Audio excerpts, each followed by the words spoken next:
cooperate on behalf of every American child who deserves a much brighter future. An incredible young woman is with us this evening who should serve as an inspiration to us all. Today is Rare Disease Day, and joining us in the gallery is a rare disease survivor, Megan Crowley. Megan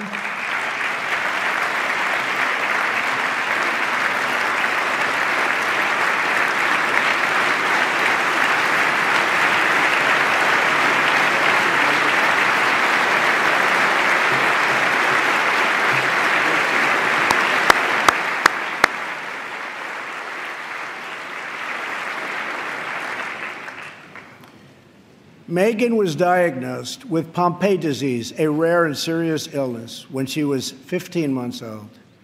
She was not expected to live past 5.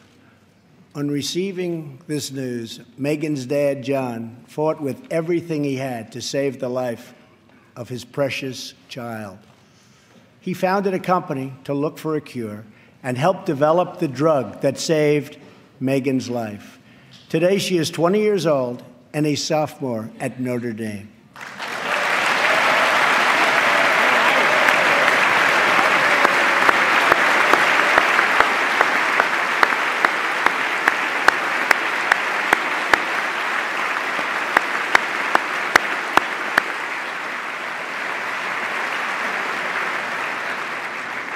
Megan's story is about the unbounded power of a father's love for a daughter. But our slow and burdensome approval process at the Food and Drug Administration keeps too many advances, like the one that saved Megan's life, from reaching those in need. If we slash the restraints, not just at the FDA, but across our government, then we will be blessed with far more miracles just like Megan.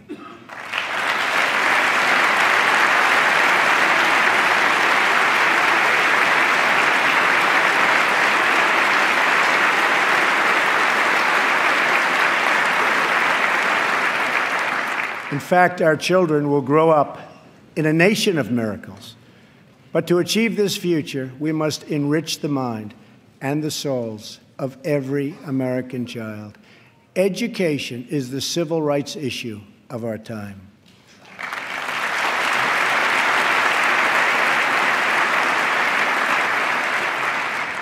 I am calling upon members of both parties to pass an education bill that funds school choice for disadvantaged youth, including millions of African American and Latino children.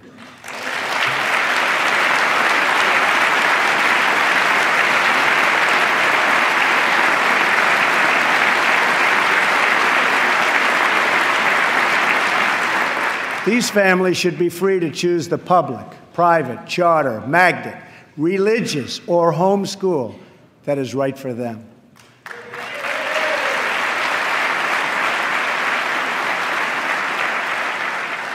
Joining us tonight in the gallery is a remarkable woman, Denisha Merriweather. As a young girl, Denisha struggled in school and failed 3rd grade twice. But then she was able to enroll in a private center for learning, great learning center, with the help of a tax credit and a scholarship program. Today, she is the first in her family to graduate not just from high school, but from college. Later this year, she will get her master's degree in social work. We want all children to be able to break the cycle of poverty, just like Denisha.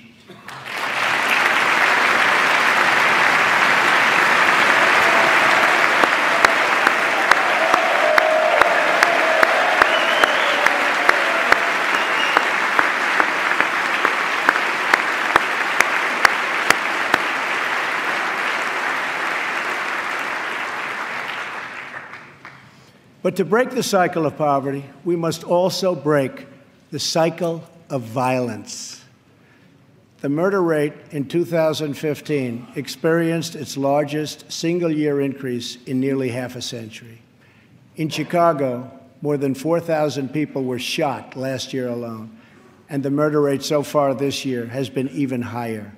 This is not acceptable in our society.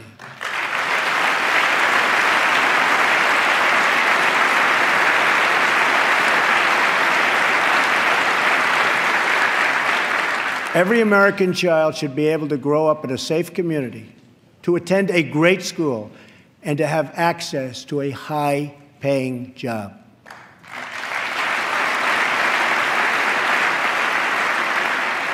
But to create this future, we must work with, not against, the men and women of law enforcement.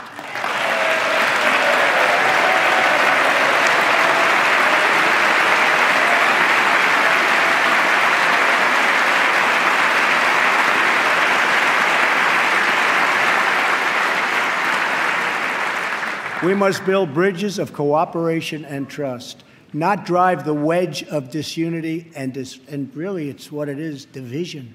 It's pure, unadulterated division. We have to unify. Police and sheriffs are members of our community.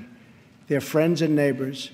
They're mothers and fathers, sons and daughters, and they leave behind loved ones every day who worry about whether or not they'll come home safe and sound. We must support the incredible men and women of law enforcement.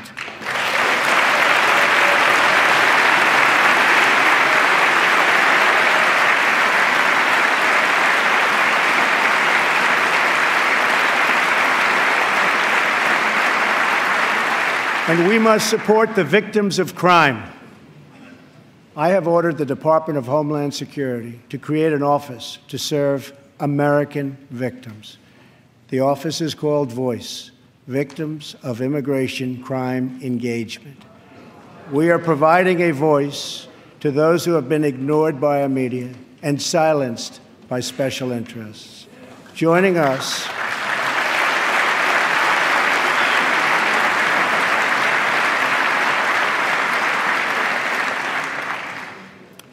in the audience tonight are four very brave Americans whose government failed them. Their names are Jamil Shaw, Susan Oliver, Jenna Oliver, and Jessica Davis. Jamil's 17-year-old son was viciously murdered by an illegal immigrant gang member who had just been released from prison. Jamil Shaw Jr. was an incredible young man with unlimited potential who was getting ready to go to college, where he would have excelled as a great college quarterback. But he never got the chance. His father, who is in the audience tonight, has become a very good friend of mine. Jamil, thank you. Thank you.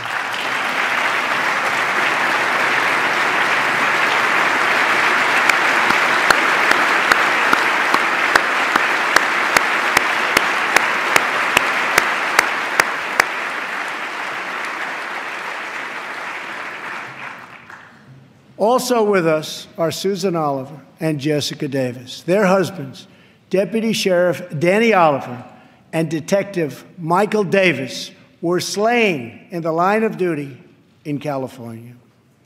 They were pillars of their community. These brave men were viciously gunned down by an illegal immigrant with a criminal record and 2 prior deportations, should have never been in our country. Sitting with Susan is her daughter, Jenna. Jenna, I want you to know that your father was a hero and that tonight you have the love of an entire country supporting you and praying for you.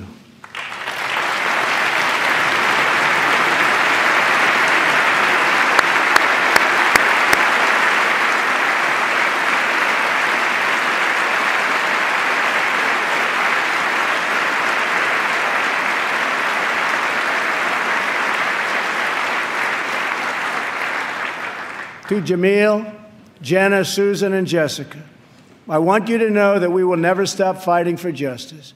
Your loved ones will never, ever be forgotten. We will always honor their memory.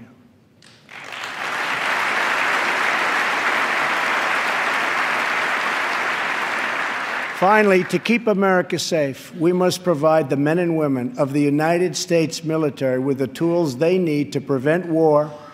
If they must, they have to fight, and they only have to win.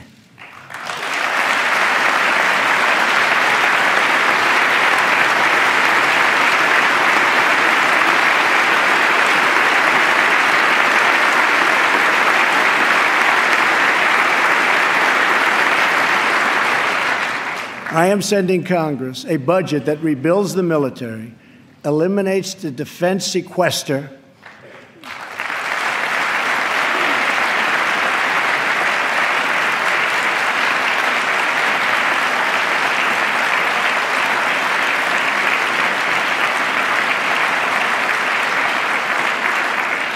and calls for one of the largest increases in national defense spending in American history.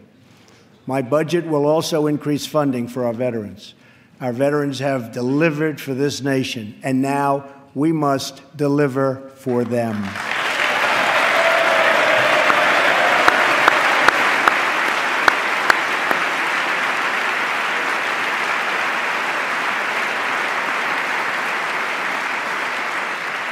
The challenges we face as a nation are great, but our people are even greater. And none are greater or braver than those who fight for America in uniform.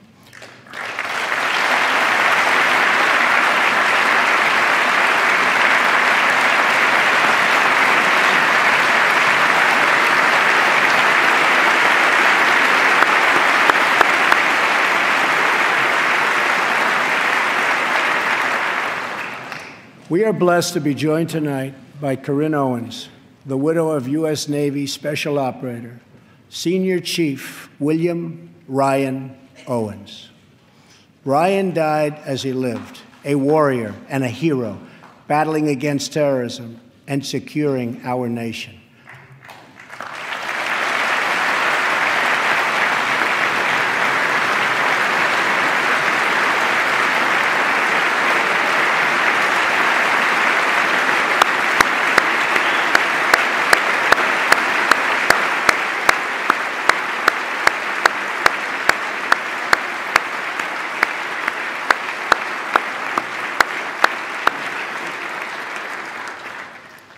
I just spoke to our great General Mattis just now, who reconfirmed that, and I quote, "Ryan was a part of a highly successful raid that generated large amounts of vital intelligence that will lead to many more victories in the future against our enemy." Ryan's legacy is etched into eternity. Thank you. Thank you.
And Ryan is looking down right now, you know that, and he's very happy because I think he just broke a record.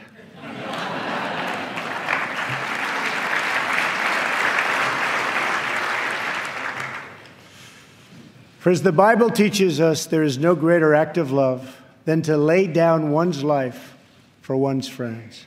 Ryan laid down his life for his friends, for his country, and for our freedom, and we will never forget Ryan.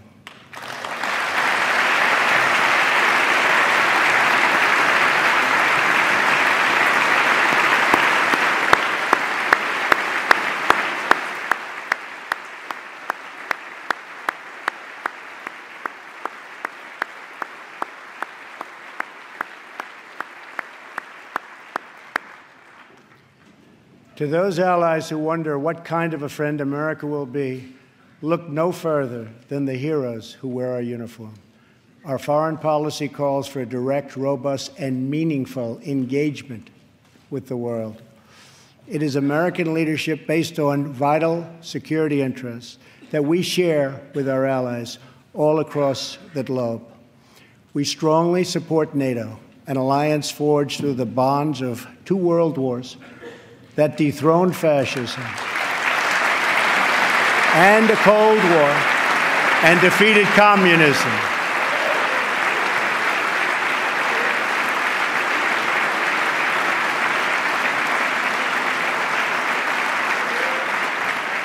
But our partners must meet their financial obligations. And now, based on our very strong and frank discussions, they are beginning to do just that. In fact, I can tell you the money is pouring in.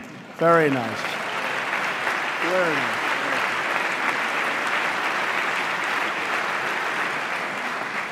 We expect our partners, whether in NATO, the Middle East, or in the Pacific, to take a direct and meaningful role in both strategic and military operations and pay their fair share of the cost, have to do that. We will respect historic institutions, but we will respect the foreign rights of all nations, and they have to respect our rights as a nation also.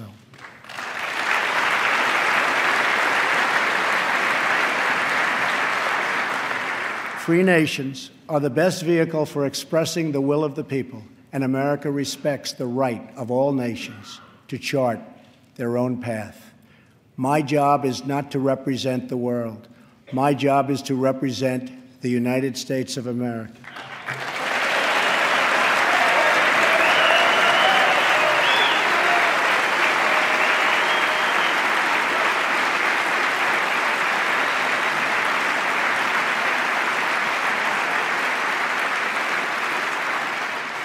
But we know that America is better off when there is less conflict, not more. We must learn from the mistakes of the past. We have seen the war and the destruction that have ravaged and raged throughout the world, all across the world. The only long-term solution for these humanitarian disasters, in many cases, is to create the conditions where displaced persons can safely return home and begin the long, long process of rebuilding.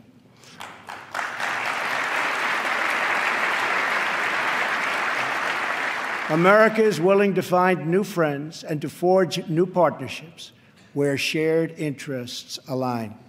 We want harmony and stability, not war and conflict. We want peace wherever peace can be found.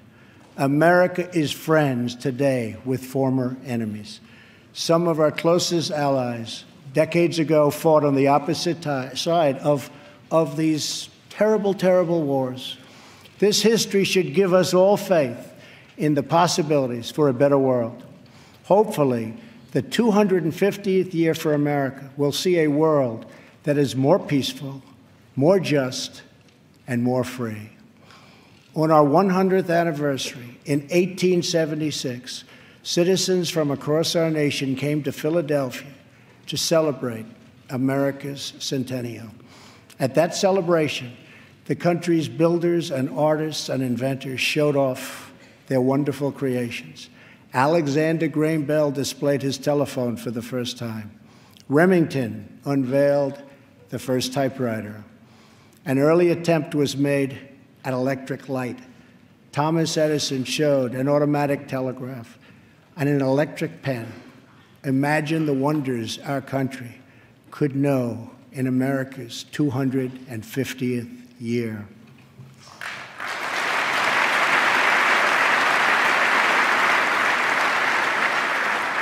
Think of the marvels we can achieve if we simply set free the dreams of our people. Cures to the illnesses that have always plagued us are not too much to hope. American footprints on distant worlds are not too big a dream. Millions lifted from welfare to work is not too much to expect. And streets where mothers are safe from fear, schools where children learn in peace, and jobs where Americans prosper and grow are not too much to ask.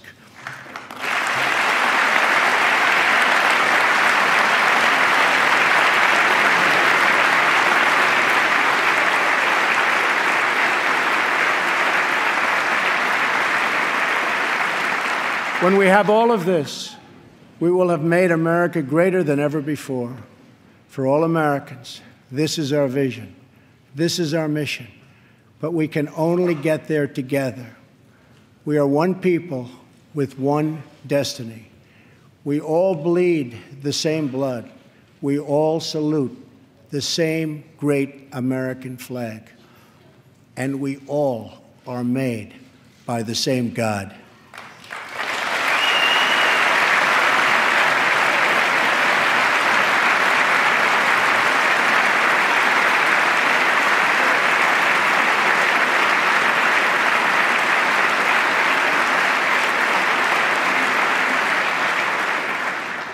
When we fulfill this vision, when we celebrate our 250 years of glorious freedom, we will look back on tonight as when this new chapter of American greatness began.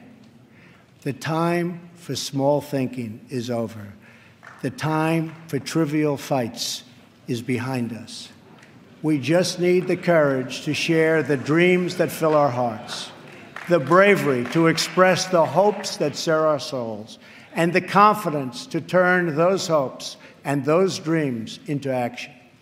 From now on, America will be empowered by our aspirations, not burdened by our fears, inspired by the future, not bound by failures of the past, and guided by a vision, not blinded by our doubts. I am asking all citizens to embrace this renewal of the American spirit. I am asking all members of Congress to join me in dreaming big and bold and daring things for our country. I am asking everyone watching tonight to seize this moment, believe in yourselves, believe in your future, and believe once more in America. Thank you, God bless you, and God bless the United States.